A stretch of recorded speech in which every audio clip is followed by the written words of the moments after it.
Zohran Mamdani has officially made history. He's just won the New York mayoral race, becoming the city's youngest mayor in a century. Quite the milestone, right? On January 1st, I will be sworn in as the mayor of New York City. And it wasn't just politicians cheering him on. A whole lineup of celebrities joined in the celebration, especially those who had been rooting for him all along. So, who exactly were Mamdani's biggest supporters? Let's take a look. Actor Mark Ruffalo, known for playing the Hulk, but also for his political activism, didn't just tweet his support. He picked up the phone. Along with comedian Ilana Glazer, he volunteered to work a phone bank for Mamdani in the final stretch of the campaign. Meanwhile, Wallace Shawn, yes, the beloved actor from The Princess Bride, was out canvassing in the East Village. You have to admit, that's some serious dedication. Then there was filmmaker Spike Lee, who made his stance clear during an interview with CNN's Victor Blackwell back in August. Why Mamdani? We have to move forward. I have to move forward for equality for New Yorkers to make this, again, the greatest city in the world. Powerful words from a man who spent decades highlighting social justice issues through his films. And speaking of powerful gestures, comedian Rami Youssef not only invited Mamdani to join him on stage at the Beacon Theater earlier this year, but also took things to another level. Over the weekend, he played Mamdani on Saturday Night Live. Rings, suit, and all. A pretty creative way to show his support. I can't wait to see it, man. Dude, it was so fun. This is honestly... This is crazy. I love you, man. Love you, brother. I appreciate you. Bowen Yang also got in on the fun, posting a selfie wearing a Zoran for Mayor t-shirt. We're so lucky to have Zoran as a candidate. Let's give him all the support he needs. Let's make New York City more affordable for everybody.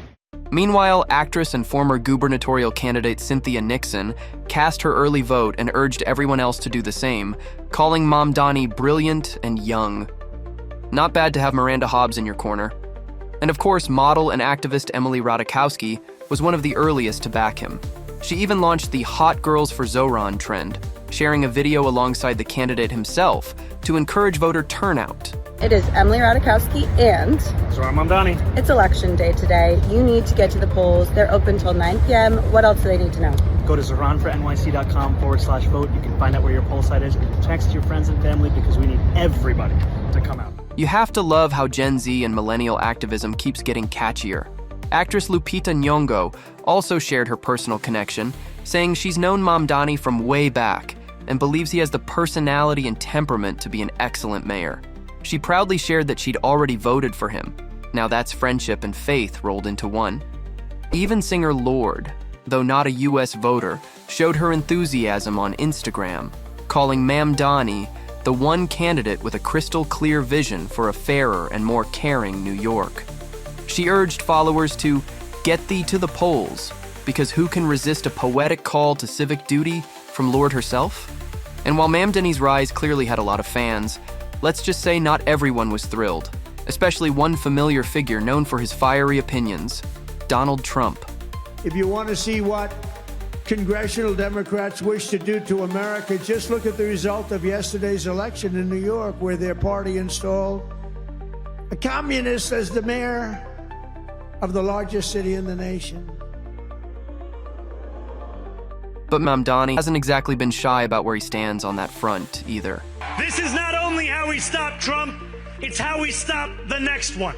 So Donald Trump, since I know you're watching, I have 4 words for you. Turn the volume up. In fact, he's now part of a long and growing list of public figures who've made it clear they're no admirers of Trump. And trust me, that list is packed with big names. First up, let's talk about the queen of Hollywood herself, Meryl Streep. At the 2017 Golden Globes, she delivered a passionate speech that called out Trump for mocking a disabled reporter. Her powerful words were a call to action for the press to hold those in power accountable. Disrespect invites disrespect. Violence incites violence. When the powerful use their position to bully others, we all lose. A mic drop moment for sure. Trump, however, wasn't too happy about it.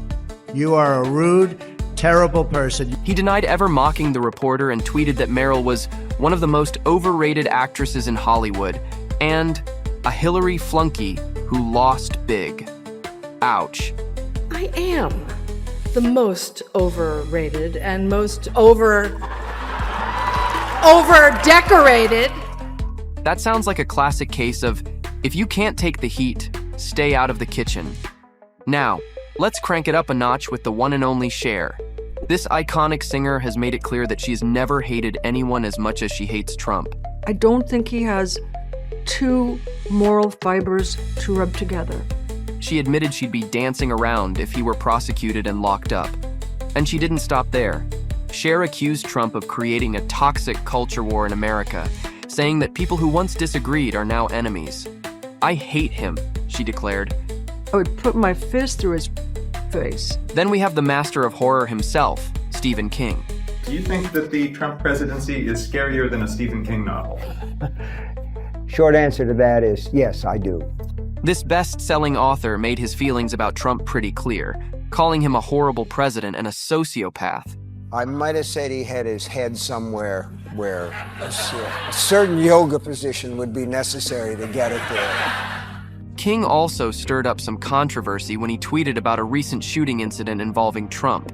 He said, "These are the guns the Republican Party and Trump want to protect." Oh, it was a direct hit.